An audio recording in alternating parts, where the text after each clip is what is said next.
essa entrevista é para o Centro de Memória do Jornalismo Mineiro, uma realização da Casa do Jornalista de Minas, em parceria com a Faculdade de Comunicação e Artes da PUC Minas. Hoje nós recebemos Luiz Carlos Bernardes, o Peninha. Todo mundo chama o Peninha de Peninha. Até na hora que ele chegou aqui eu fiquei sem saber se eu chamava de Luiz ou de Peninha. E da onde veio esse Peninha? Antes da gente começar. Olha, eu era copydesk, aquele que faz a correção do texto, não a revisão, mas a correção do texto jornalístico. E o nosso chefe de redação era muito rigoroso. E nós tínhamos alguns jornalistas recém-formados que tomavam verdadeiras esculhambações. Esse chefe. Aí um deles virou para mim e falou assim: Luiz Carlos, dá uma olhadinha aqui na minha matéria, porque eu não aguento mais tomar esculhambação. Por favor. Aí eu dei uma mexida na matéria. A matéria estava direitinho. Quer dizer, o lead estava no último parágrafo, sublide no penúltimo, mas fora isso, tudo bem. Aí mexeu, tal, rebateu, entregou para o chefe falou: meu Deus do céu, milagre aqui na redação do Diário de Minas, lá na Praça Raul Soares. O texto do cara que ontem era muito ruim, hoje está maravilhoso. Ele é bom repórter, mas hoje o texto dele está corretíssimo. Tal. Aí no dia seguinte, tinha outros dois que também tomavam esse esporro, digamos assim, com todo respeito. E ele virou para os dois e falou assim: entrega o texto de vocês para o Peninha de Ouro. O Peninha dá uma mexida e vocês não vão mais tomar esculhambação. O chefe de reportagem falou: meu Deus do céu, o que está acontecendo aqui, meu senhor? Outros dois também tiveram os textos assim maravilhosos hoje. Daí nós saímos de lá, que era na Praça Raul Soares, e de vez em quando íamos ao Mercadão, Mercado Velho, tomar uma cerveja quando fechava o jornal. E acabou que eu contei a história, todo mundo riu muito, e o chefe de reportagem falou: ah, é você, né, moleque? Mas falou rindo. E depois disso, um jornalista fez um artigo para o jornal explicando o Peninha. Então, por isso que ficou Peninha. Caiu de ouro, mas ficou Peninha. Que pena, o de ouro poderia ter ficado também. Mas, vamos lá. Agora já explicado, dito isso, porque que todo mundo te chama de Peninha, ninguém te conhece como Luiz Carlos, eu quero começar falando... Às vezes até meus filhos também me chamam de Peninha. Então, Peninha, vamos começar falando um pouquinho da sua infância, de como é que foi a sua infância, a sua relação com os seus pais e como é que você começou a tomar gosto pelo jornalismo, como é que foi isso? A minha infância foi boa, mas não foi fácil, porque eu acabei sendo filho único, sem que meus pais quisessem, porque depois de mim viriam gêmeos, mas houve um erro médico. E aí, dramaticamente, eu vi a discussão entre meus pais, porque o médico que errou era conhecido do meu pai. E aí minha mãe falava: puxa vida, aquele médico matou meus geminhos. Então era um troço que doía nela e doía em mim. Então eu fui filho único nessa circunstância. Agora, eles se dedicaram muito a mim. Muito, muito, muito, investiram em mim. E outra coisa, nós éramos classe média baixa, mas eles sempre me colocando assim em bons locais para estudar, sempre com muita atenção, e isso foi legal, foi muito legal. Eu me lembro que quando terminou o ginásio, a minha mãe me perguntou: meu filho, agora tem admissão, você vai direto para o clássico ou científico, o que você prefere? Quer dizer, havia uma certa liberdade. Eu falei: não, quero fazer admissão para ficar bem informado. Aí fiz a admissão, fiz o curso clássico no Colégio Tietê, foi muito legal, tive bons colegas, bons professores. Às vezes houve uma ou outra situação assim que, na época, nós descobrimos que existia o peido alemão, então Às vezes estava numa aula, alguém jogava um peito alemão, o professor xingava. Aqui tem gente, moleque mal educada, que fica fazendo essas coisas, mas tudo bem, nada de grave, não. E depois, então, o teste vocacional no colégio que eu estudei, o Anchieta, deu que eu poderia ser sociólogo, diplomata, o advogado. Eu tive um primo, Carlos Alberto de Assis, Carlinhos Flex era o apelido dele, e foi guerrilheiro. Inclusive, ele está citado 4 vezes ou 5 vezes no livro da Dilma. Ele foi guerrilheiro junto com Dilma, com outras pessoas. Morreu há 2 anos atrás, guerrilheiro do primeiro time. Aliás, eu aprendi muito de política com meu pai, que era um homem de centro-esquerda ali no PSD, contra a famosa UDN, né, de ultradireita, que ajudou o golpe militar, e o meu primo, que era à esquerda. Então, foi uma situação muito curiosa, porque eu praticamente não conhecia a UDN, quer dizer, conhecia a UDN porque saía Carlos Lacerda na imprensa e tal, mas sempre atacando o interessante ou lamentável, na minha visão juvenil, é que a UDN mais atacava do que fazia propostas, ao contrário do PSD, que tinha proposições e que fazia aliança com os partidos de esquerda, o PTB, que depois do regime militar virou PDT, e outros tinham o Partido Comunista. Aliás, eu me chamo Luiz Carlos. Aí tinha muita gente, a minha avó tinha uma pensão, e tinha muitos pensionistas que me perguntavam: você é o Luiz Carlos Prestes? Eu falei: não sei, eu nem conhecia bem, né? Mas muita gente ria e tal. Então, depois que eu me formei... Bom, aí você fez o teste né, para ver uma profissão e você não escolheu nenhuma das 3. Não, eu escolhi, na verdade... O meu primo falou: olha, sociologia, o curso está arrebentado pelo regime militar, que seria um curso interessante. Diplomacia só no Rio. Então, eu acabei fazendo comunicação, porque, por convite de amigos, eu estava fazendo um estágio no Diário de Minas e gostando muito desse estágio. Então, o que eu fiz? Vou fazer outro vestibular. Fiz outro vestibular, todos 2 na UFMG. Fiz na PUC também. A PUC, aliás, não é porque nós estamos gravando aqui não, mas sempre teve muita credibilidade. Aliás, uma honra para mim foi ter dado aula na PUC. Foi ter feito vários cursos na PUC. E uma das maiores honras que eu tenho, e que falo com meus filhos, eu tenho um casal de filhos, foi o seguinte: num dos anos que eu dei aula aqui, anos 90, eu fui premiado com a medalha de melhor professor. Isso aí me bateu forte, e meus filhos estavam chegando ali pelos 15, 16 anos e ficaram orgulhosos. Pô, pai, você, hein? Nós te xingamos aqui, nós te esculhambamos e você ganha uma medalha dessa, agora nós vamos ter que te tratar direito. Não, vocês vão ter que me tratar como ministro ou como doutor. Eu falei com eles brincando, né?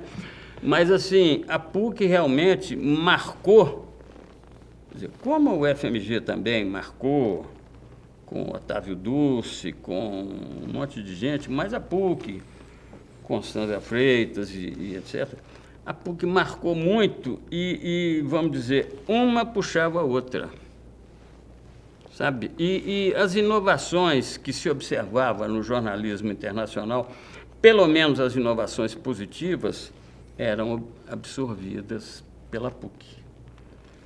Então, assim, e outra coisa, teatro, cinema, debates, nossa, quantos e quantos debates. Foi realmente um período muito legal e que contribuiu muito para mim, que depois seria eleito presidente do Sindicato de Jornalistas, presidente da Federação Nacional dos Jornalistas, tudo voto direto ali, não era esse voto do Bolsonaro, não. Fui secretário da Federação Latino-Americana de Jornalistas, com sede no México, e depois secretário da Organização Internacional dos Jornalistas, com sede rotativa na Europa. Peninha, daqui a pouco nós vamos falar dessa liderança sua sindical, mas eu quero voltar um pouquinho lá Claro. na sua formação da Claro. UFMG, você fez comunicação, Sim. já trabalhava no impresso, e como é que foi a sua saída da UFMG naquele período de ditadura, né? Você já citou um pouco, como é que foi estudar naquele período e entrar no mercado de trabalho naquele período de ditadura? Foi muito difícil, porque você ficava assim, às vezes alguém batia a campainha na sua casa, assim, meio fora de hora, você ficava, opa. Mas, e também era quase que uma neurose geral.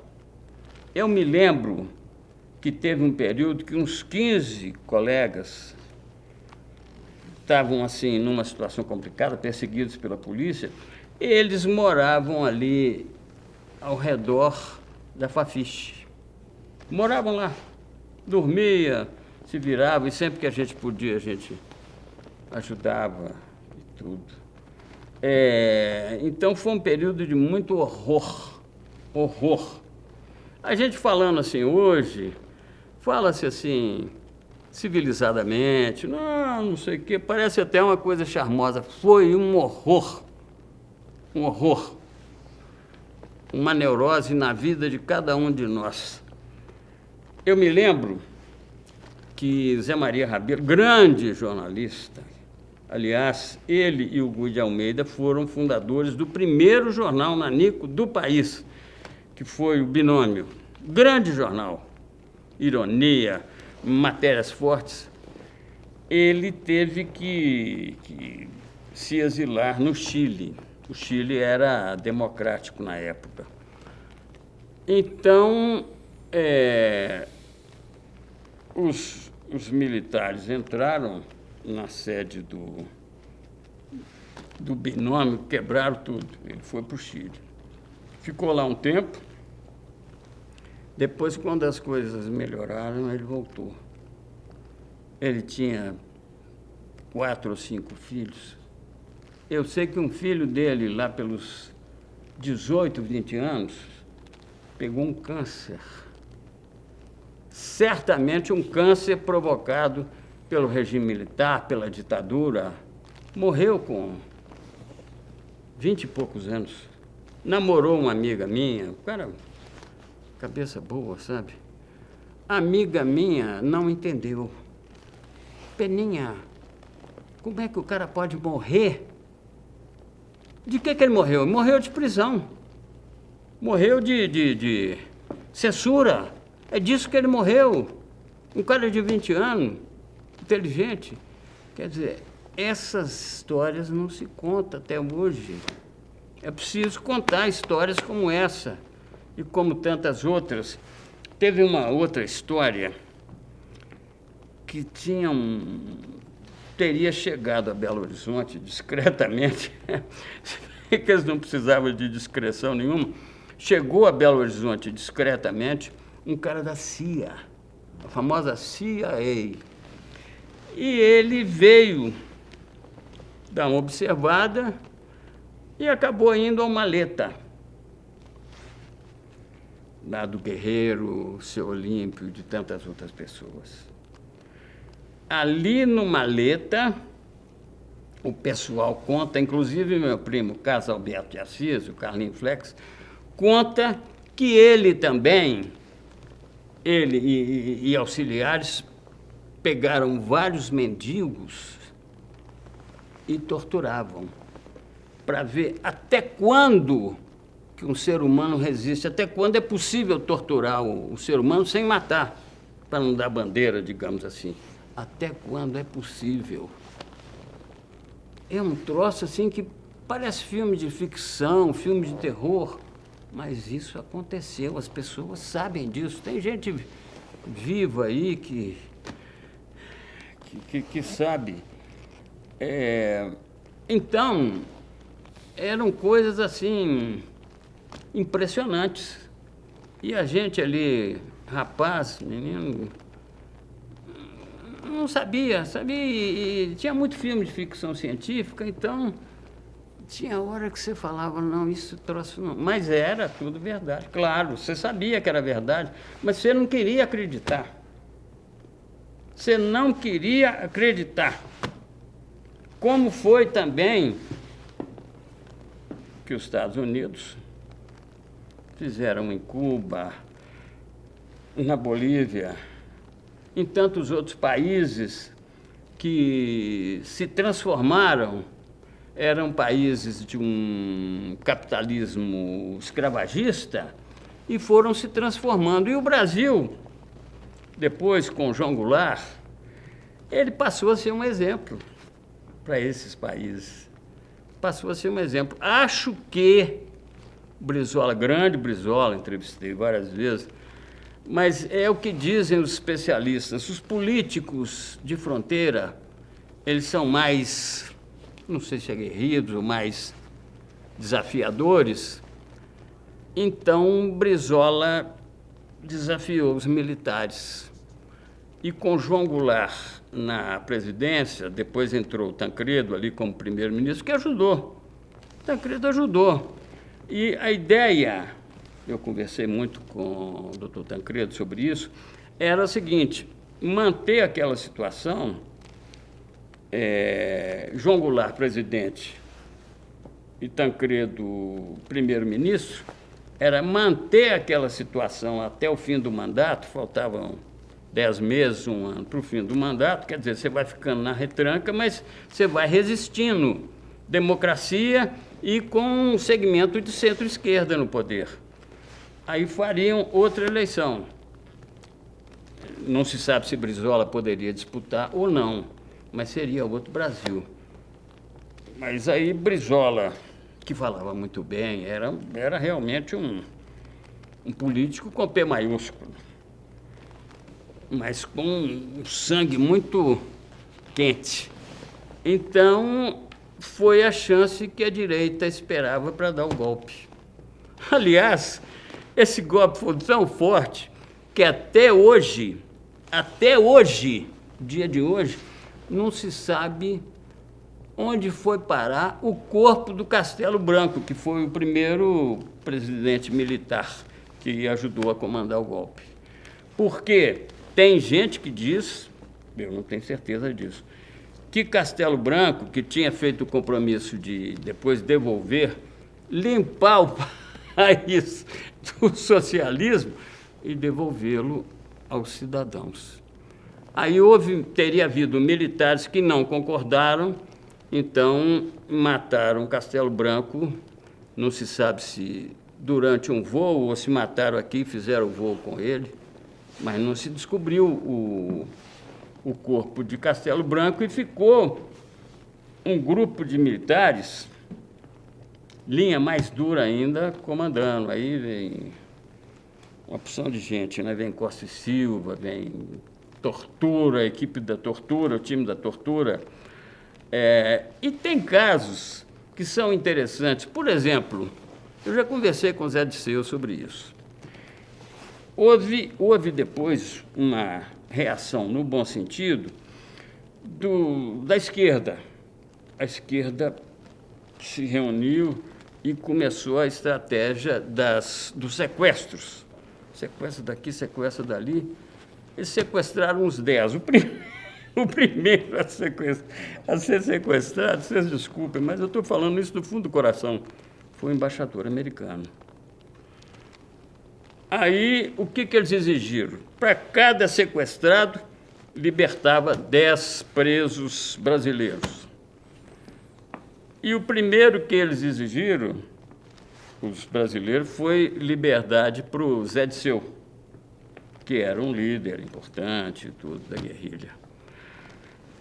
Zé Disseu, onde você quer ir? Eu quero ir para Cuba. Chega em Cuba, recebido por Fidel, não sei o que e tal, estava trabalhando lá em algum ministério, mas o cara era inquieto. Então, comandante Fidel, por favor, me hace um grande favor. Você tem uma medicina sensacional? Pede sus médicos para hacer uma cirurgia, uma quirurgia plástica. ¿Por qué, Disseu?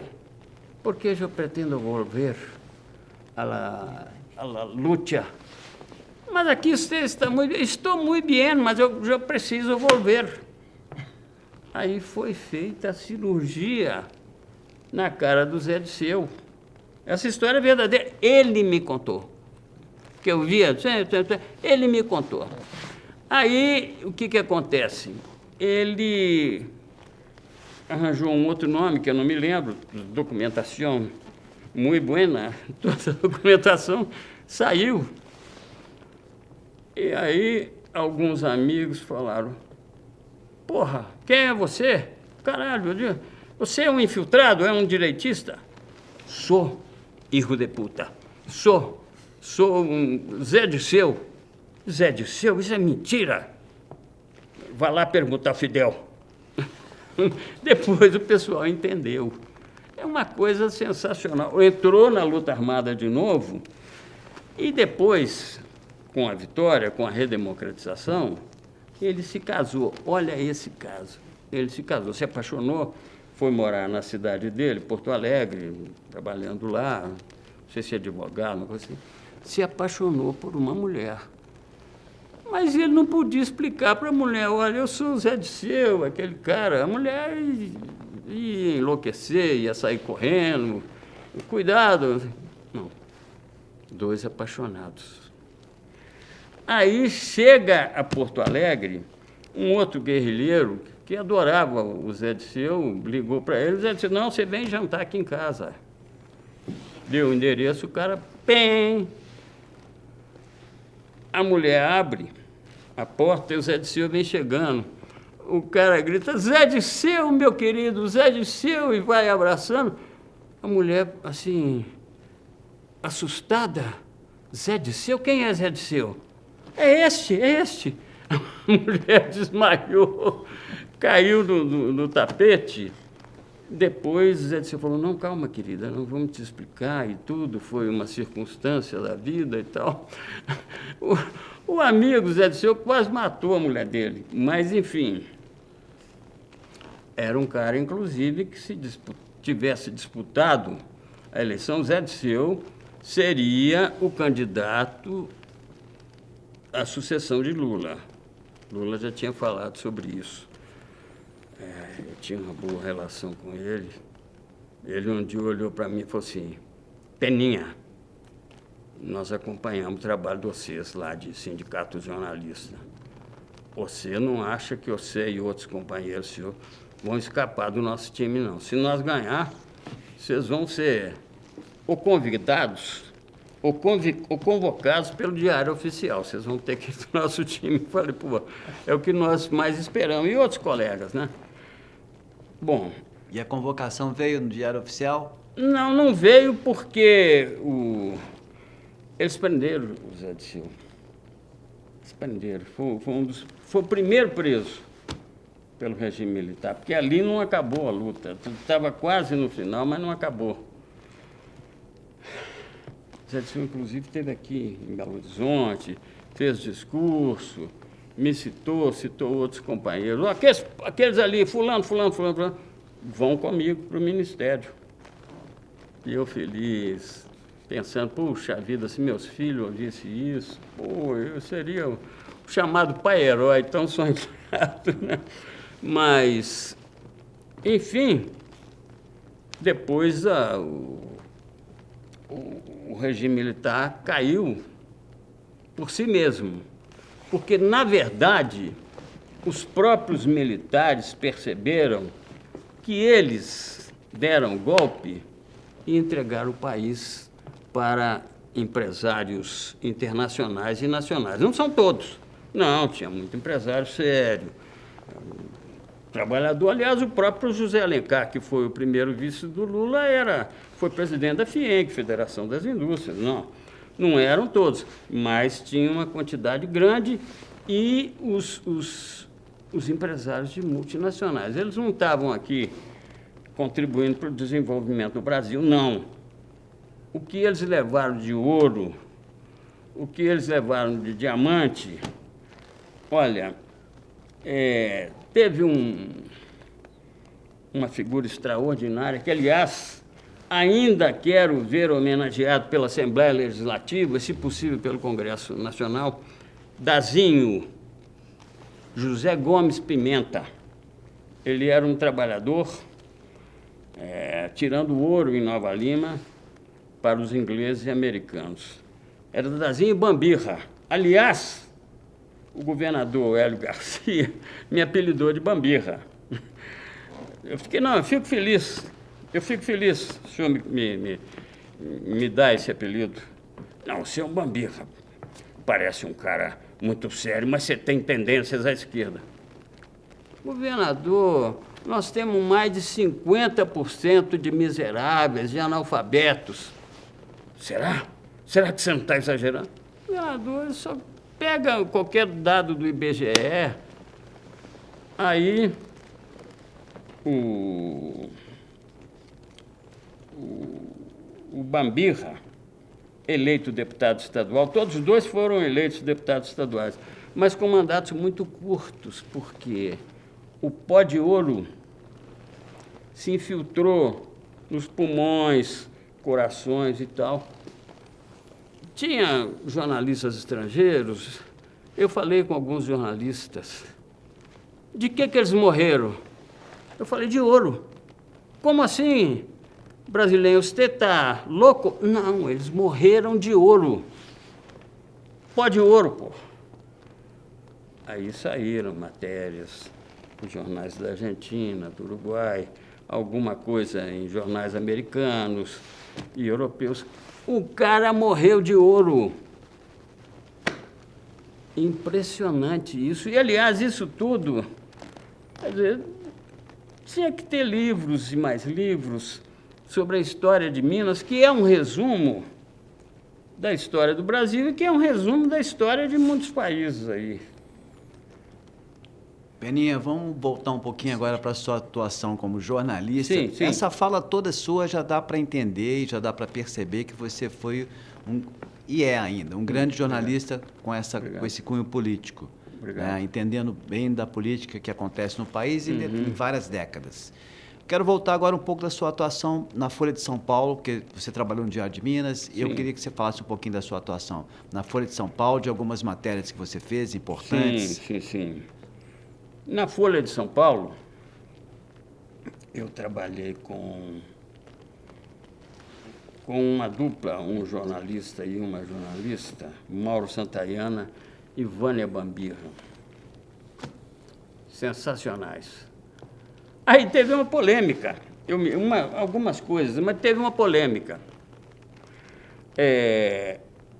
A Arena ganhou a eleição em 70% do Brasil, teve uma eleição lá municipal, mas o MDB ganhou em 30%, mas eram as 30 maiores cidades, capitais, cidades grandes, São Paulo, Rio, Minas, Porto Alegre e tal. Então, muita gente da Arena falou, não, a Arena ganhou a eleição, dava entrevista para os jornais e tal.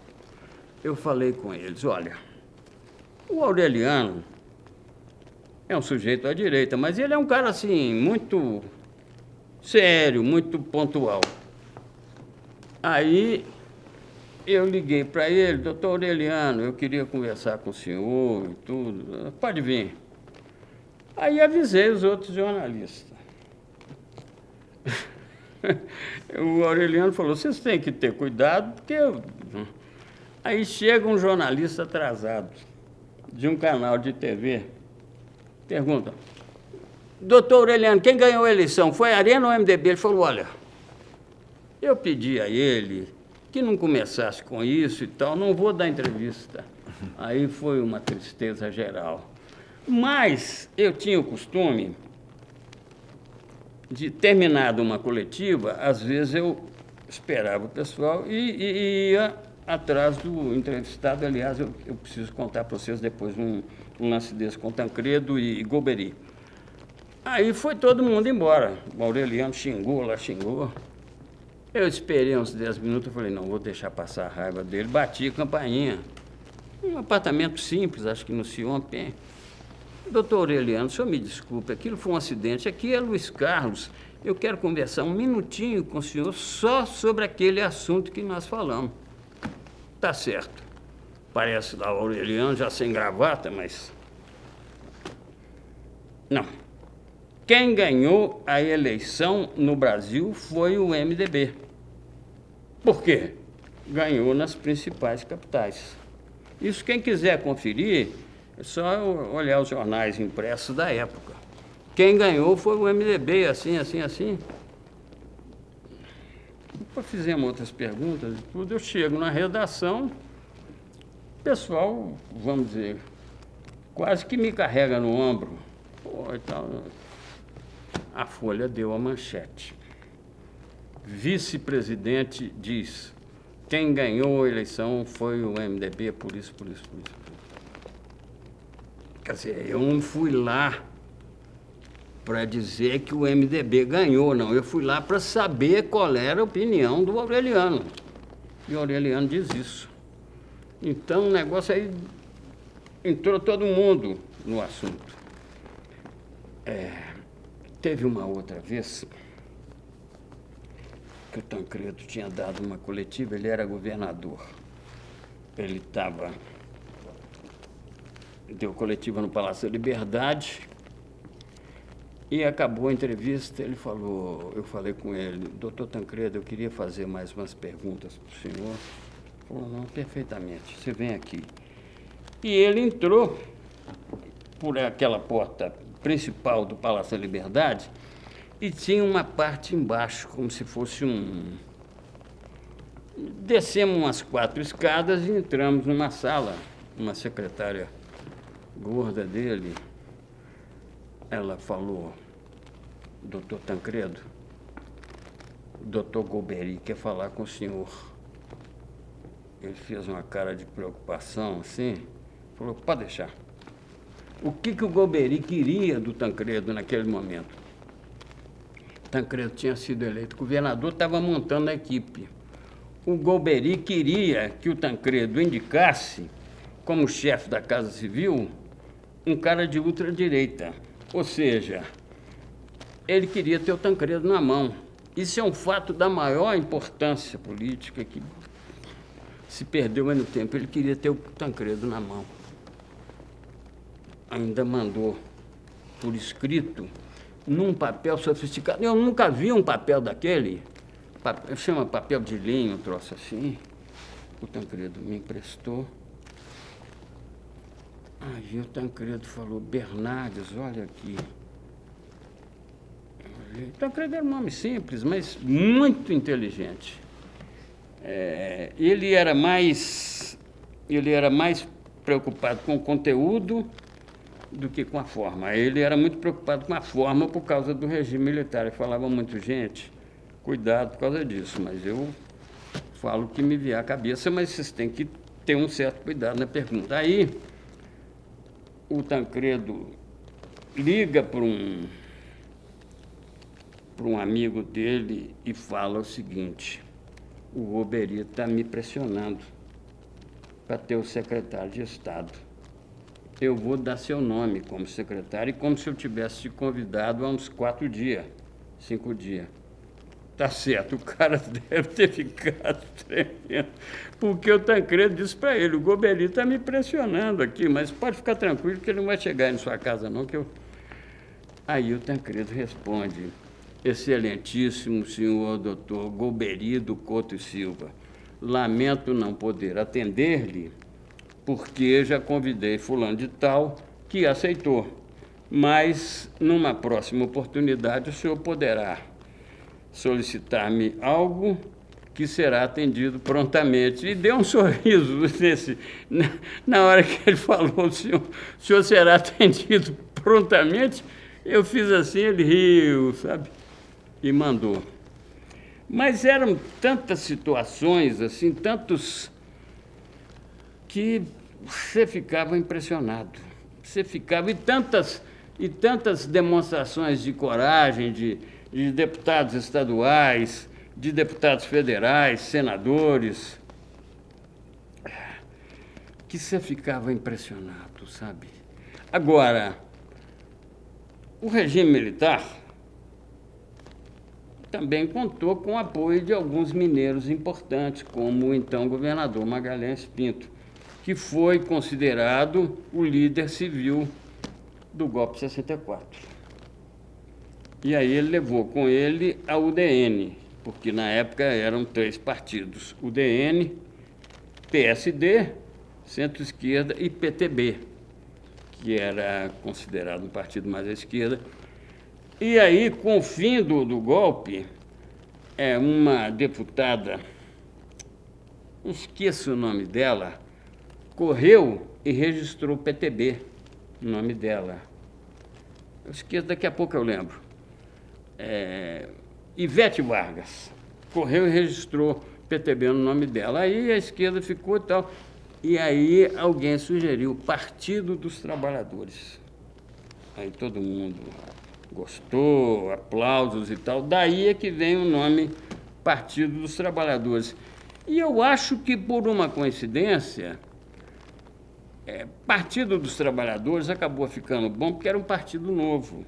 Porque o PTB era um partido guerreiro e tal, mas tinha também alguns que se desviavam ali.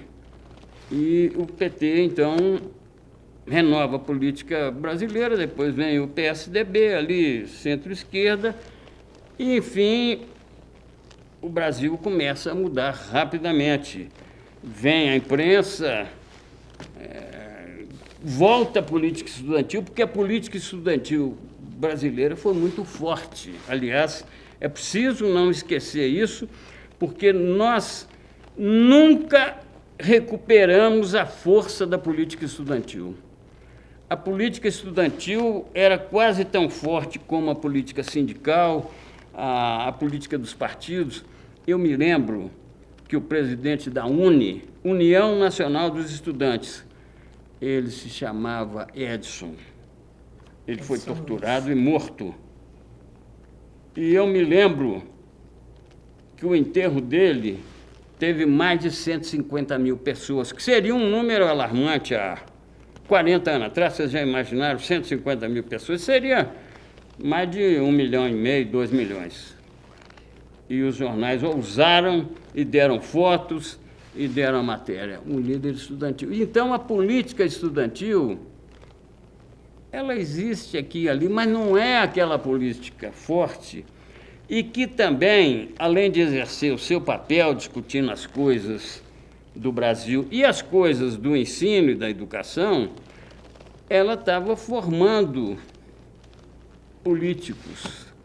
E ela nunca, quer dizer, existe, tem que ser respeitada, tem que tirar o chapéu, mas ela nunca mais teve a força que ela teve naquela época. Se tem uma coisa que o regime militar conseguiu prejudicar seriamente, foi a política estudantil. Peninha, eu queria só lembrar, para você voltar um pouquinho aí atrás, Sim. na Ivete Vargas, né? Que, Sim. inclusive, é parente, né? Filho do Getúlio Vargas, Getúlio. né? E ela vai criar o PDT primeiro. E aí, depois disso é que vem o PT, não é? Então, ela cria o Partido Democrático Trabalhista, não é isso? Eu tenho a impressão que não. Eu tenho a impressão eu que tenho ela essa dúvida. correu, me ficou não. aqui. Eu tenho a impressão que ela correu e pegou o PTB, porque o PTB era um partido que o nome era como se fosse um slogan. Tinha ali um ou outro desviado, mas o PTB era, e o PTB já era visto pela esquerda como o futuro partido que reuniria a esquerda. Isso. Então, e aí o primeiro nome que ele vai ter na sequência vai ser Partido Democrático Trabalhista, porque o Partido dos Trabalhadores aí vem já Brizola no bojo cria, do movimento sindical, não é? Brizola Lula, cria, etc. exatamente, bem lembrado, muito bem lembrado. Aí Brizola e os companheiros criam o PDT.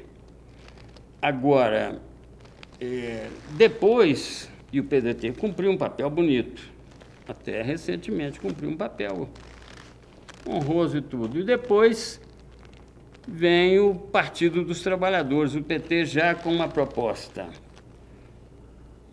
mais sindical, mais um sindicalismo olhando o Brasil e mais profunda. Foi aí que então nós começamos uma transformação política que eu diria estrutural, não mais conjuntural, mas estrutural. É preciso lembrar, sem nenhum partidarismo, que é um número que eu nunca vi ninguém citar, mas que o Partido dos Trabalhadores ganhou 3 eleições, 2 com Lula, ou as 3 com Lula, e mais 2 com a Dilma. Então, eles ganharam 5 eleições. Nenhum outro partido ganhou mais de uma. Acredito que JK pudesse ganhar a segunda eleição, porque ele ia disputar a eleição de 64. Mas ele mesmo acabou apoiando o regime militar e depois foi caçado pelos militares. Aliás, havia uma certa raiva de muitos PCDistas com isso. O próprio Tancredo lamentou, puxa vida, por que o JK foi apoiar? Eu, Tancredo, gosto muito do JK, aprecio, mas não precisava apoiar o regime 64. E depois deram-lhe uma rasteira. E ele tinha, vamos dizer, um renome nacional e internacional. Peninha, já que você citou o ex-presidente Juscelino Kubitschek, vamos falar um pouquinho de um livro que você participou, contando a história do JK. É o seguinte, eu fui convidado pela filha de JK, Márcia Kubitschek, e pelo amigo de infância de JK, Serafim Jardim, que ainda está vivo, deve ter 90 anos, mora em Diamantina.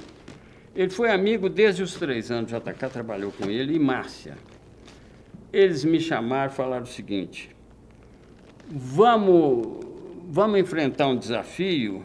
Eu falei, vamos, mas qual que é? Qualquer um desafio com vocês eu estou. Aí falaram, nós vamos saber se JK morreu de morte natural ou se ele foi morto. Eu falei, tá certo. E começamos uma investigação que durou quase um ano. No meio dessa investigação, a Márcia recebeu de um amigo a informação de que havia um grande investigador de casos de desaparecidos e que iria nos ajudar. E realmente ele nos ajudou. Chegamos a um pequeno cemitério no caminho entre Minas e São Paulo. E tinha lá alguns túmulos, mas o gerente do cemitério falou, não, eu só abro aqui com autorização da Presidência da República. E o presidente da República, não vou lembrar agora, mas era um cara de direita. E nós ficamos naquela negociação e tudo. Eu surgi com uma proposta meio treteira, como se dizia na época. Falei, não, então nós vamos fazer o seguinte, são 5 túmulos, nós vamos abrir 2. Está em jogo, meu senhor, a história do Brasil. O senhor pode não acreditar, mas está. Vocês têm que ir lá em Brasília, vir com autorização do Palácio Planalto, mas agora nós estamos aqui. Ele falou, tá bom. O primeiro que nós abrimos foi do motorista de JK no acidente. JK morreu de um acidente forjado pelo então presidente João Figueiredo. Um acidente forjado. E o motorista dele chamava Geraldo. Abrimos. É o Geraldo. E aí, tiramos o corpo e falamos, moço, não, tá certo. E tinha uma bala, essa foto está no livro, JK, Onde Está a Verdade. Consultar aí na internet, acha JK, Onde Está a Verdade. A bala atiraram no pescoço do Geraldo. O que era? O Geraldo dirigindo para São Paulo. Tancredo não gostava de ir de avião porque muita gente tinha notícia dele. E Tancredo deitado atrás. Então, o carro esbarra num ônibus da Cometa e vai de frente num Fenemê. Então, Geraldo fica todo deformado e o JK mantém quase que a aparência porque ele estava deitado no banco de trás. Gente, é o Tancredo. É o JK. É o JK. Aí a Márcia desaba a chorar, natural, né? E aí denunciamos o mundo inteiro. Saiu notícias, não só no Brasil inteiro, saiu notícias nos Estados Unidos, Europa e tal. JK assassinado. E foi na época que os uruguaios assassinaram um sujeito também. Era uma ditadura militar no Uruguai, eu não me lembro agora, e eles assassinaram um líder que tinha uma certa semelhança com o JK. Não era um cara de esquerda, mas era um cara democrático. Assim, vamos dizer, meio bonito, assim e tal. Isso melhorava a imagem. Eles assassinaram o cara em Washington. E aí foram presos. E eu me lembro que o cara que comandou essa operação se chamava General Contreras. Eu tive que enganar a minha família para fazer uma viagem até a cidade desse Contreras. Falei, eu queria passar umas férias, assim, o lugar é muito bonito e tal, mas eu queria tentar falar com o cara. Aí minha família não sabia nada disso. Não, vamos, não, vai ser um espetáculo e tal. Eu não sei se depois eles descobriram, mas eu sei que eu fui lá e o cara não quis me receber. Eu ouvi o cara dizendo para o militar o seguinte: diga a este brasileiro para tomar en el culo. Por favor, insista. Não, diga a este hijo de puta brasileiro para tomar en el culo. Não sei que destino teve esse cara, mas isso tem décadas. Mas são histórias impressionantes. Histórias impressionantes. Tem muitas outras que eu... Né? Peninha, vamos falar um pouquinho agora de entrevistas com pessoas importantes, grandes líderes que você participou e realizou. Sim. Fidel Castro. Fidel Castro, el comandante. Eu estive 4 vezes em Cuba fazendo reportagens pautadas por Isto É, pela Folha, e etc. E entrevistei Fidel, procurei a equipe do Fidel numa entidade chamada UTBA, que era o sindicato dos jornalistas cubanos, União dos Trabalhadores de Cuba, os trabalhadores de prensa de Cuba. E um deles tinha morado no Brasil. Não, vou ajudar-te. E o Fidel me recebeu assim, sério. Quem é este que se diz periodista? O cara falou, brasileiro. Não, comandante, eu sou também diretor de entidades sindicais e tal. Ah, bom, está melhor, vamos. E me deu entrevista de mais de 1 hora. Mais de uma...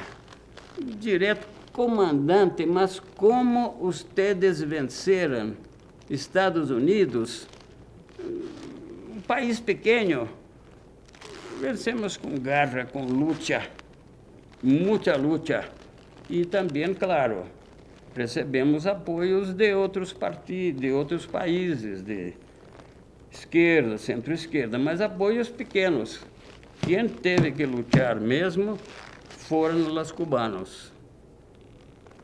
Mas aqui estamos em Havana, atravessamos esse muro, já estamos em terras americanas. Pois é, mas não atravessam acá. Não atravessam acá porque muitos foram mortos no muro, o muro de la vergüenza. Guerra, guerra, não é brincadeira, não é uma partida de futebol ou de basquetebol.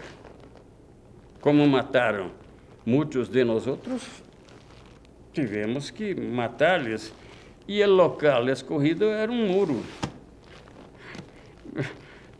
Aliás, eu vou lhes dizer, eu não conhecia esse muro e eles também fizeram questão de não mostrar, não, mas o Fidel realmente era uma pessoa impressionante, de coragem, Agora, ele era impressionante, assim, de longe ele te ouvia. Eu me lembro de uma entrevista, porque essa época que eu estou contando, estavam fazendo 50 anos da vitória dos cubanos sobre americanos, da vitória da guerrilha cubana. Então, tinha jornalistas de 70 países. E o Fidel saiu, cadeira, todo mundo em pé, eu com um pé numa cadeira e outro pé na outra. A uns 8 metros dele, fiz uma pergunta, ele me respondeu, o outro fez. Depois eu soube que o Fidel, além de toda a força que ele tinha e do idealismo, o idealismo dele era muito forte. Qualquer entrevista que ele dava, ele falava em idealismo e força, mas que os cubanos desenvolveram com ajuda europeia uma espécie de um laboratório para desenvolver olhos, ouvidos. Outro dia eu vi na televisão algo sobre isso, não só sobre Cuba, mas na Europa. E ele realmente parecia, eu não estou aqui enlouquecido, esmaecido, não. Ele parecia enxergar muito, ouvir muito e raciocinar também em grande velocidade. Olha, é uma pessoa, puxa vida, impressionante, sem ser aqui um cara de esquerda extasiado, não. Eu estou falando friamente. Eu estou falando do que eu vi, não do que alguém me contou. Não. Inclusive, senão eu não seria um jornalista, eu seria um ficcionista, um mentiroso. Não. Eu tenho que ter os olhos para olhar nos olhos dos meus pais, dos meus filhos, dos meus amigos ou de qualquer cidadão. Não. Agora, o Brasil ainda enfrenta muitos desafios. Nós ainda temos 50% dos nossos 220 milhões de brasileiros passando fome e analfabetos.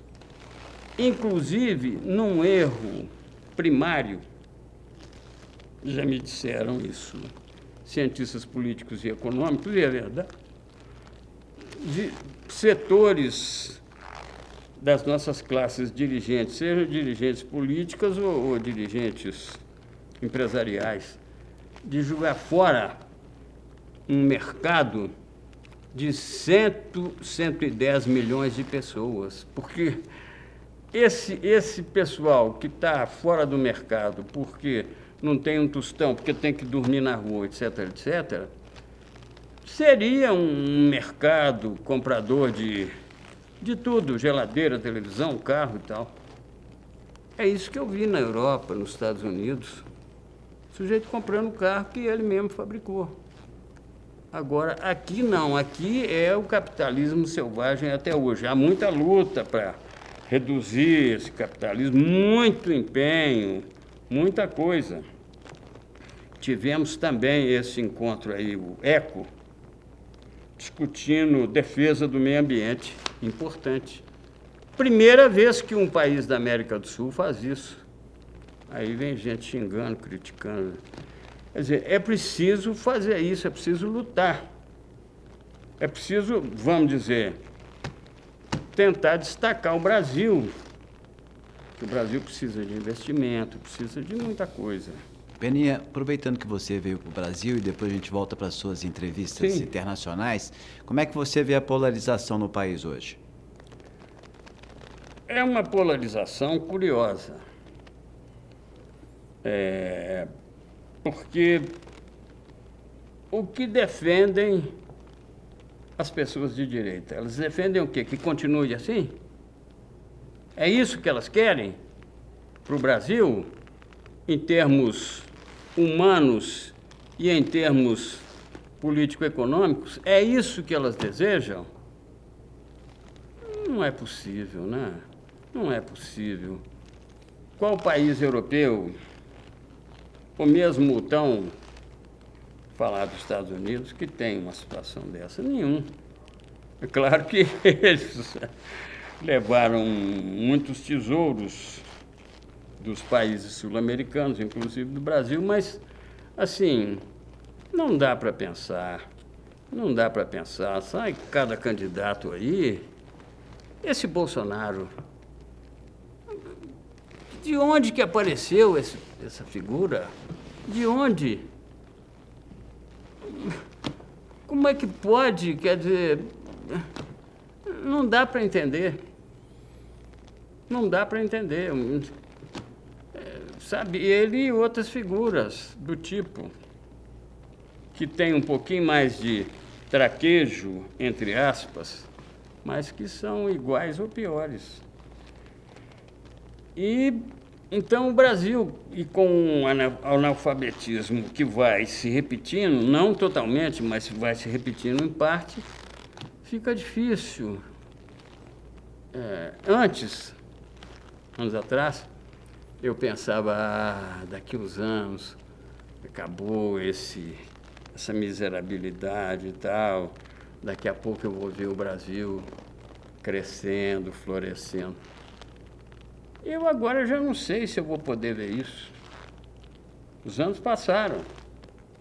A situação vem mudando, vem melhorando, mas eu não sei quantos anos mais vai melhorar. E outra coisa, acabou a imprensa livre. Esse marco, essa chaga, essa cicatriz acabou. Cadê o Pasquim? Cadê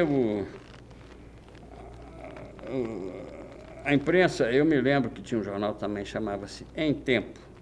Não é o Tempo de BH, que era Em Tempo, eu até ajudei nele, como ajudei no Pasquim.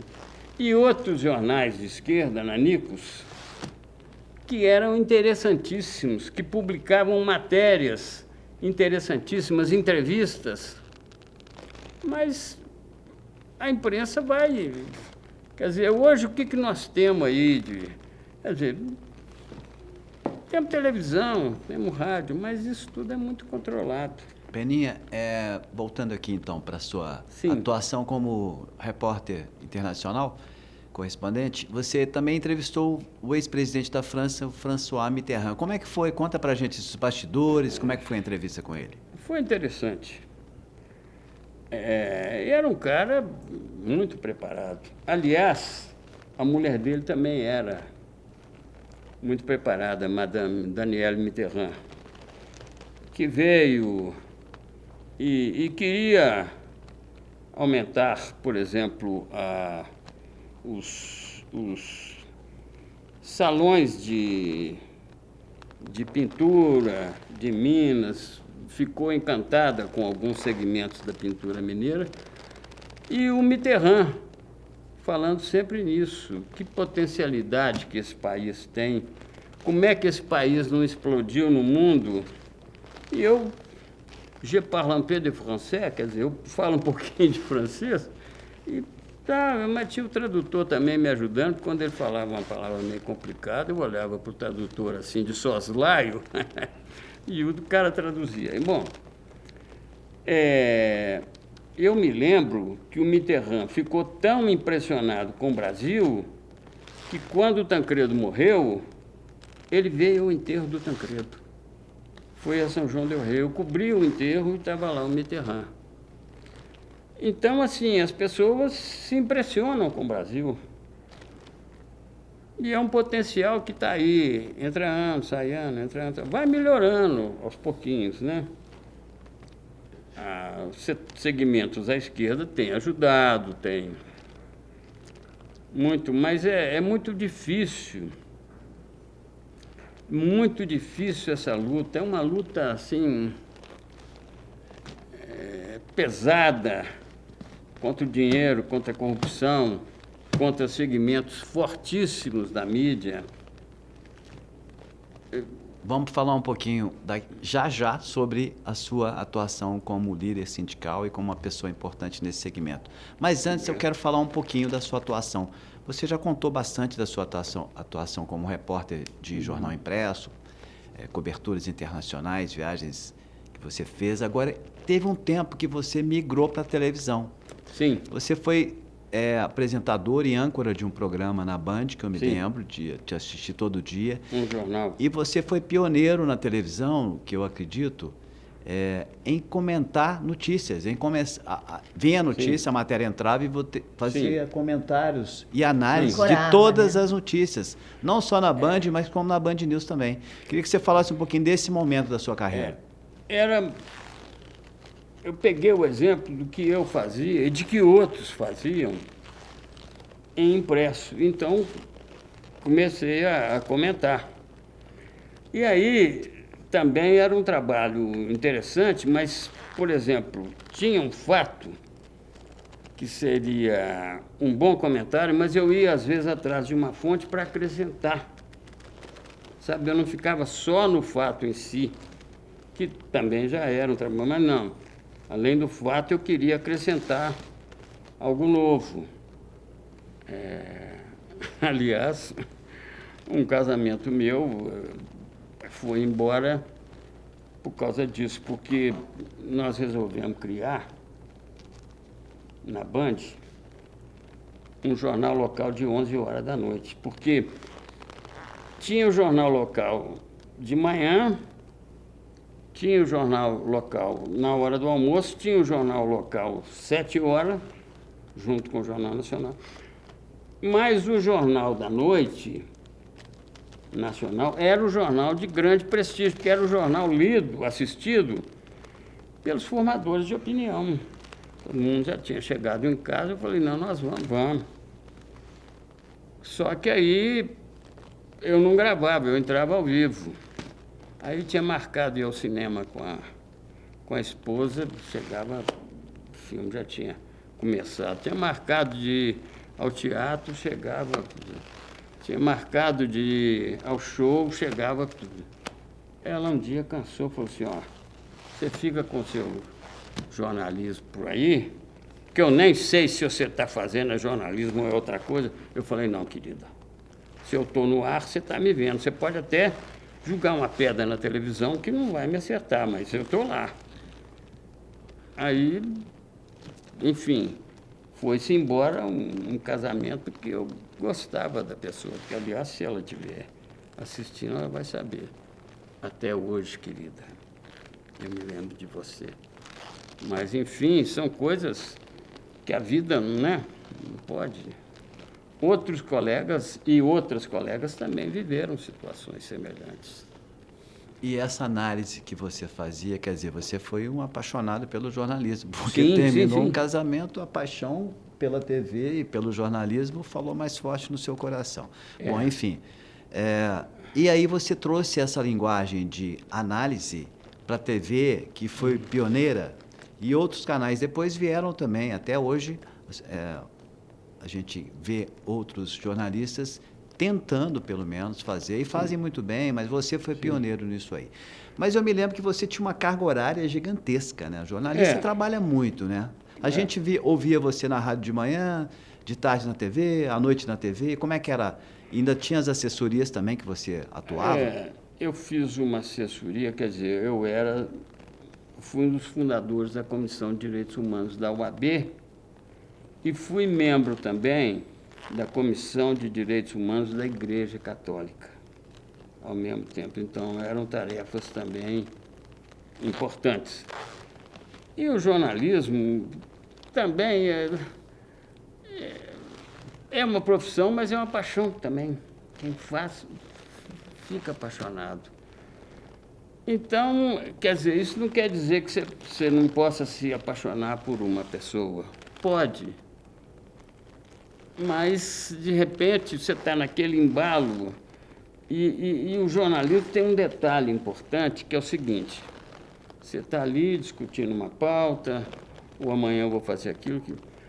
Quando você começa a fazer a matéria, parece que você aquece. Aquele jogador de futebol que entrou em campo, está batendo bola de leve, depois o jogo começa, o cara fica quente, corre para cá, corre para lá, corre. Aí você não tem jeito nem de parar, sabe? Não tem a coisa. E outra coisa, você ter a sensação de que está ajudando o seu estado, o seu país, é uma sensação maravilhosa. Não minha, mas de milhares de jornalistas, não só no Brasil, mas pelo mundo. Pelo mundo. É um negócio, assim, sensacional, sabe? É uma coisa que fica aqui dentro do seu peito que até hoje eu lamento não ter uma carga horária daquele tipo. Ainda trabalho, faço uma coisa ou outra, mas tem dia que eu caio numa depressão, sabe? Está sobrando tempo e faltando reportagem.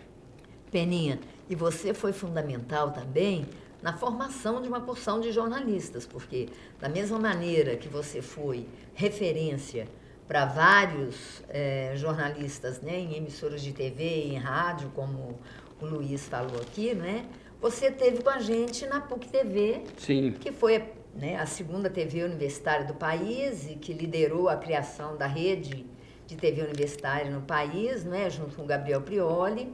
E nós também fomos os primeiros comentaristas lá do Alberto Dines, né? Exatamente. Que nós éramos aqui, era uma sucursal, não é?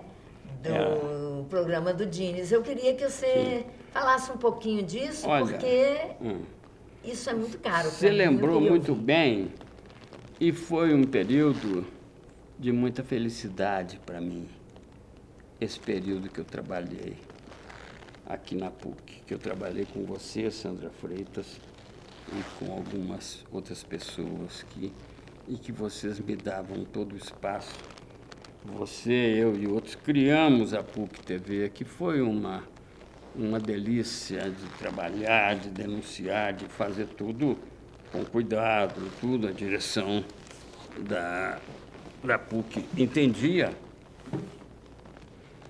mas e deixava, permitia tudo.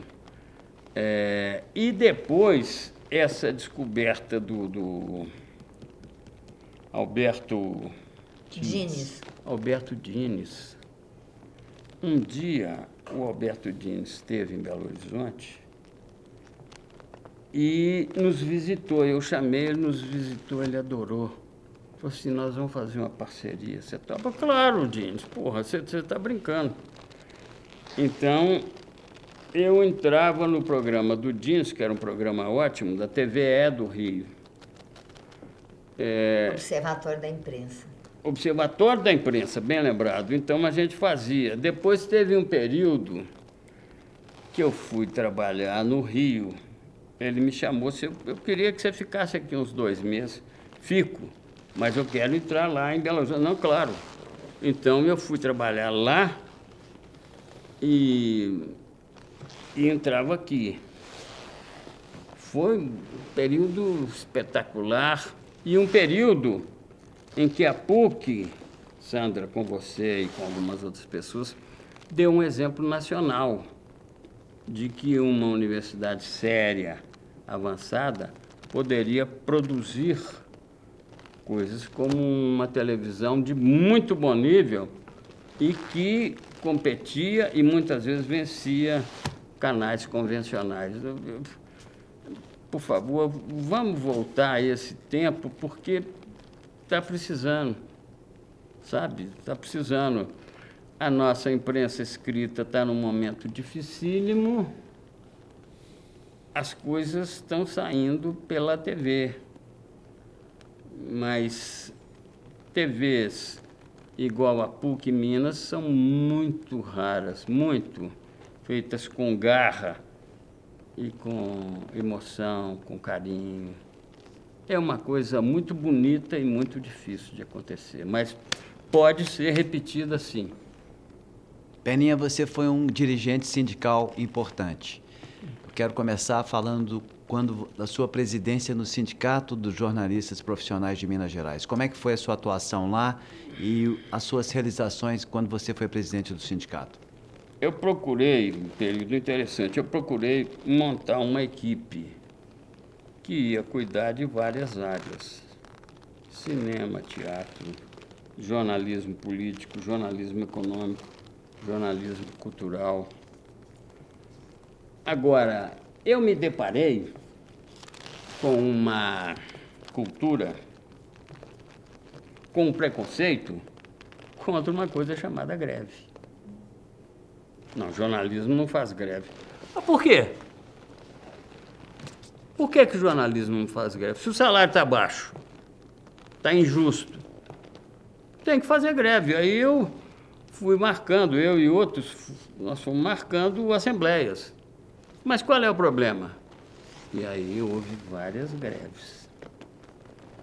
Greves em empresas importantes. Chegou a ter greve de 40 dias, chegou a ter greve de 10 dias. E o Brasil meio assim, assustado, esses mineiros enlouqueceram? Não, era greve mesmo. E conquistamos muitas vitórias. E não era greve de politicagem, não era greve para atender a partido A, B ou C, não. Era greve por salário e condições de trabalho. Isso. Depois eu fui presidir a FENAGE, nós ganhamos as eleições, porque aqui também nós ganhamos a eleição, não era negócio de nomeação, não, é eleição. E ganhamos a eleição na presidência da FENAGE. Aí eu cheguei na FENAGE, a moça me perguntou: o senhor quer hotel de 3, 4 ou 5 estrelas? Eu falei: querida, eu sou presidente da FENAGE, às vezes eu estou enganado, esse prédio aqui, pode ser que eu seja presidente de uma entidade Granfino. Eles falavam, Granfino falava antigamente, né? Eu estou no lugar certo, FENAGE? O senhor é presidente da Federação Nacional dos Jornalistas. Querida, eu vou morar aqui. Aliás, já vi um quarto ali, bom. Eu vou pedir para vocês, por favor, comprem 2 camas beliche, 4 colchões daqueles de crina de cavalo. Se não for de crina de cavalo, não serve.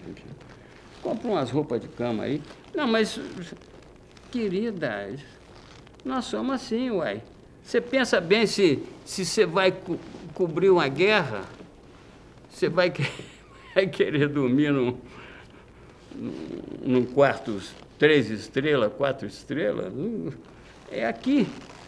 E outra coisa, quem vier de fora, assim, às vezes algum jornalista tem. Eu fico com uma cama e dá sobra 3 camas. Você já pensou? Não, é isso. Foi. Eu despachava lá, quando era o caso. E eu pensei um negócio que foi o seguinte, porque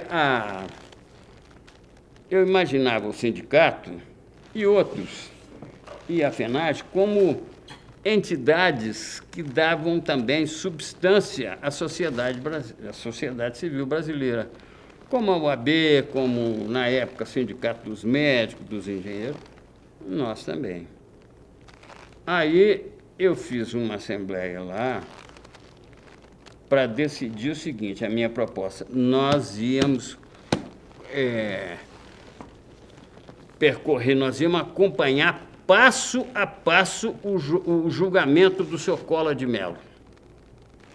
Eu pensei, pô, o cara está preso, mas daqui a pouco pode ser solto. Nós vamos acompanhar lá, ó, nós vamos lá no Supremo Tribunal Federal. Eles não vão impedir, né? Eu vou com a minha coisinha, eu vou até ver se mando fazer um crachá bonito aqui. Colorido não, mas minha foto vai colorida, um trem chique, para poder entrar lá. E outros crachás também. Tudo assinado por mim mesmo, mas os caras não sabem, não. Eu assino Luiz Carlos de Assis, meu nome é Luiz Carlos Bernardi. Aí acompanhamos o julgamento, né? Depois a OAB resolveu aderir. A CUT já tinha aderido. Então, várias entidades, virou um movimento forte. Até que o Collor caiu. E esse movimento que nós fizemos foi saudado. Mas aí uma entidade da sociedade civil recebeu os méritos todos. Porque quem é que no jornal vai ficar dando mérito para sindicato jornalista, CUT, Sindicato dos Médicos e tal? Então eles receberam lá, tiraram foto, eles. Mas nós ficamos satisfeitos com o resultado. Nós sabemos por que aconteceu aquele resultado. Foi uma mobilização, ajudou muito, não foi só isso não, mas a mobilização sindical ajudou muito. E esse espírito de não deixar o julgamento baixar a guarda, aí o julgamento vai demorando, depois entra um advogado ou outra pessoa com um pedido qualquer de embargo e o cara sai faceiro. Não. Então teve muitas histórias assim, sabe, que nós ajudamos a fazer história com H maiúsculo. É na cobertura, fazendo a cobertura. E você também foi um dos dirigentes da OIJ, Organização Internacional do Jornalismo. Sim. Eu queria que você fechasse essa fala sindical com uma análise desse período. Eu fui dirigente da FELAP, Federação Latino-Americana, com sede na Cidade do México, e que também conseguimos fazer muita coisa, inclusive democratizar escolas, aperfeiçoar o ensino, porque vinham conosco também professores de comunicação, de história, de sociologia. E depois na OIJ, Organização Mundial de Jornalistas, Organização Internacional de Jornalistas, que tinha capitais que mudavam. A capital da França, Paris, capital da Inglaterra, capital da Grécia e tal, e eram rotativas, mas com um trabalho muito intenso que levou os Estados Unidos a criar uma entidade semelhante, mas só com jornalistas americanos e brasileiros. Eu conheço uma jornalista brasileira, que foi uma jornalista séria, eu não vou falar o nome dela, mas ela me falou uma vez, com lágrima nos olhos, Peninha. Eu trabalhei na entidade sindical norte-americana. Ganhava $4.000 por mês e tinha apartamento de graça em Nova York. Depois, eu pedi se poderiam me ajudar a levar minha filha, que queria estudar em Nova York, sim, e minha filha ganhou $2.000 e morava comigo no apartamento. Esse era o sindicalismo americano. Quer dizer, claro, eles têm a história deles, tudo bem, mas isso, nós não ganhávamos um tostão. Aí era o seguinte, as leis trabalhistas brasileiras que foram alteradas por Bolsonaro, elas permitiam que o sujeito ou a mulher está eleita por um sindicato, por uma entidade sindical, ela tem o salário mantido, enquanto ela fosse sindicalista. Depois acabaram com isso e enfraqueceram. Porque como é que eu posso ser dirigente sindical? De onde que eu vou tirar renda? Não, sabe, foi muito difícil e ainda é muito difícil. Alguém diz, o sindicato brasileiro caiu. Não caiu, não. Aliás, tanto que o presidente do Brasil é um sindicalista chamado Luiz Inácio Lula da Silva. Peninha, na OIJ, para fechar essa história. Sim. Você chegou aí na sede da OIJ, que era em Sim. Praga, na antiga Sim. Tchecoslováquia, Sim. e se recebeu algum comando direto do Kremlin? Não. Do Kremlin, não. O Kremlin, a Rússia, participava conosco como um país a mais. Às vezes contribuía, às vezes outros países contribuíam. Mas não havia uma ordem da Rússia, não. Ali era um grupo de pessoas independentes. Por exemplo, tinha jornalista, José Carlos, eu fui secretário adjunto da OIJ com ele. O cara enfrentou a guerra, a Revolução Espanhola, uma das revoluções mais importantes. O cara enfrentou, teve aqui em Belo Horizonte, teve no Maleta, tomou uma cerveja lá. São figuras mágicas. Eu não estou criando super-heróis, não. Estou contando a história de guerreiros, de idealistas e de pessoas que mudaram a história e que estão ainda, através dos seus sucessores, tentando mudar a história, enfrentando as velhas dificuldades, enfrentando o velho autoritarismo e tendo um problema a mais, que é a falta da imprensa escrita em muitos lugares. Em muitos lugares nós não temos uma imprensa escrita que é tão importante, tão formadora. Mas, enfim, a luta continua. Peninha, estamos com quase 2 horas de entrevista. Só isso? Só isso. Ficaríamos mais aqui, porque nós tivemos aqui hoje uma aula de história e de ciência política. Não, isso é um depoimento da melhor qualidade. Eu gostaria agora, para encerrar, que você, se ficou alguma coisa para trás, que você colocasse e também perguntar para você qual é o seu legado como profissional e com tantas atuações. Olha, meu legado é o seguinte: o profissional tem que estar preparado, o curso é importante, se não tiver o curso, a pessoa pode atuar numa área, né? Mas o curso é muito importante. Então, fala-se muito, nos Estados Unidos e na Europa não tem curso, mas os principais jornais e TVs contratam, em geral, jornalistas que são formados, porque lá tem cursos. Não é obrigatório, mas é claro que os jornais e TVs e rádios vão contratar os que são formados.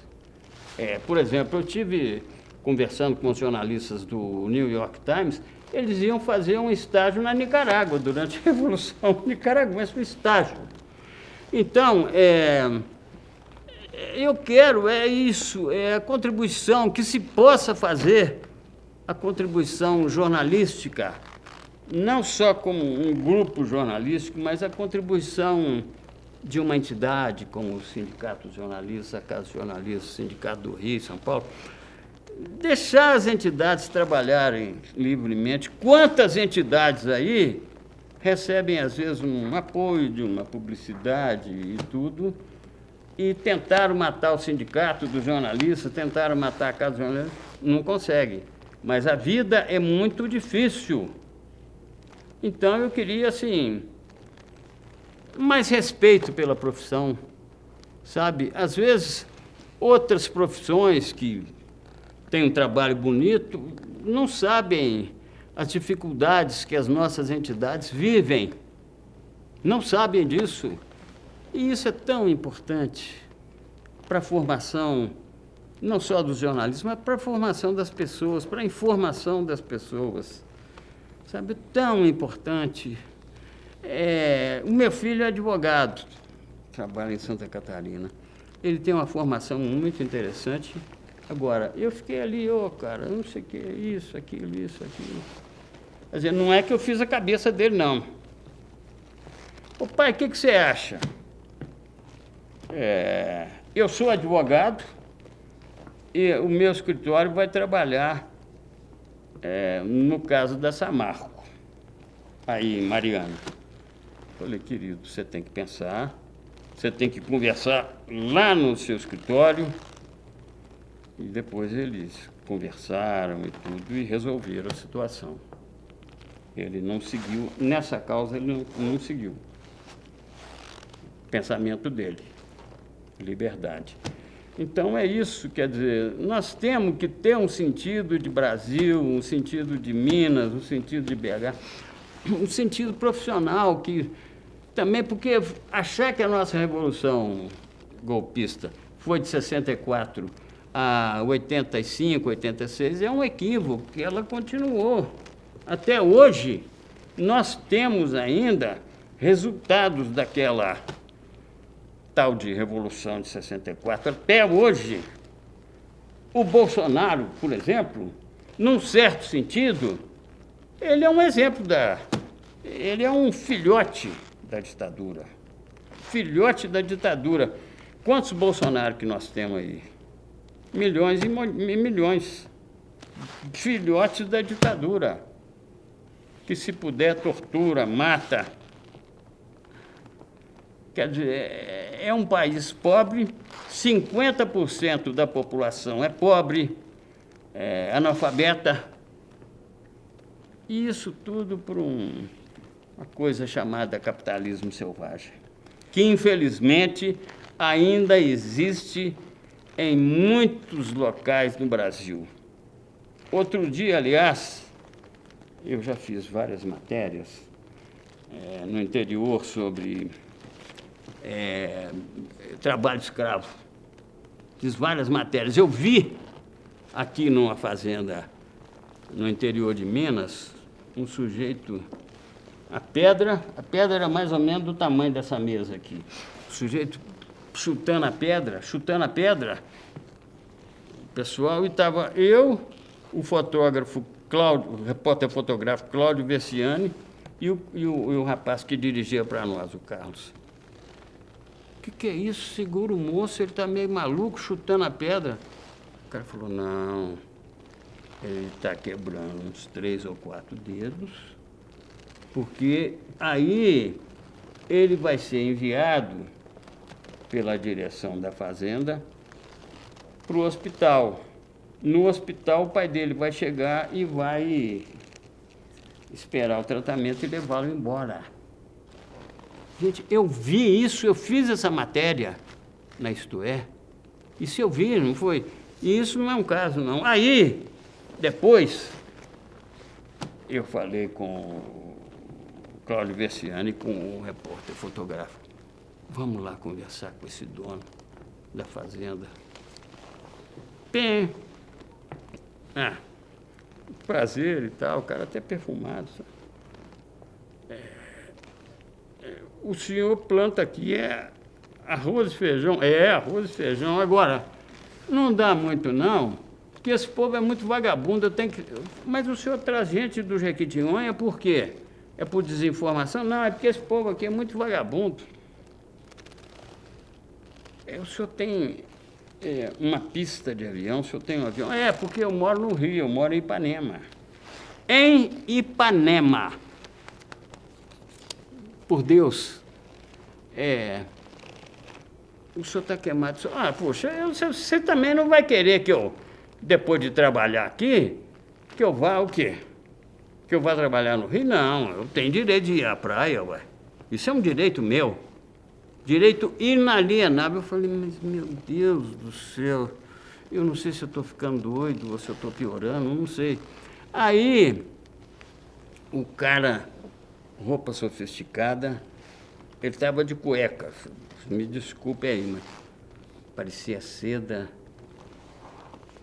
Aí fotografamos, entrevistamos, descemos. Eu falei, gente, por favor, me leva num hospital aí para fazer um exame. Aí a revista saía num sábado. Eu liguei para o delegado regional do trabalho, que é jornalista, Paulo Lotti, e falei, Paulo, assim que você puder, compra Isto É, que sai hoje, que tem uma reportagem lá de 7 páginas, mostrando o trabalho escravo aqui em Minas. Depois ele me ligou, Peninha, é muito pior do que qualquer pessoa imaginaria. Já comuniquei lá, a fazenda está fechada e nós vamos resolver. Se suspendemos, multar, nós vamos multar, etc, etc, etc. Agora, é o que muitos políticos dizem, inclusive o Lula. Existem mais de 300, 400 fazendas desse tipo no Brasil. Vocês imaginam isso aqui em Minas, no Triângulo Mineiro, Amazonas, Pará, etc, etc. Quer dizer, tem a devastação, tem que ser combatida, tal. O Brasil trouxe o encontro ambiental para cá, importantíssima vitória do Brasil, importantíssima contribuição mundial do Brasil. Agora, tinha que ver esse negócio também, talvez criar uma polícia. Tem a polícia ambiental e uma polícia, não sei, polícia humana ou polícia do humanismo. Luiz Carlos Bernardes, muito obrigado, parabéns pelo seu trabalho.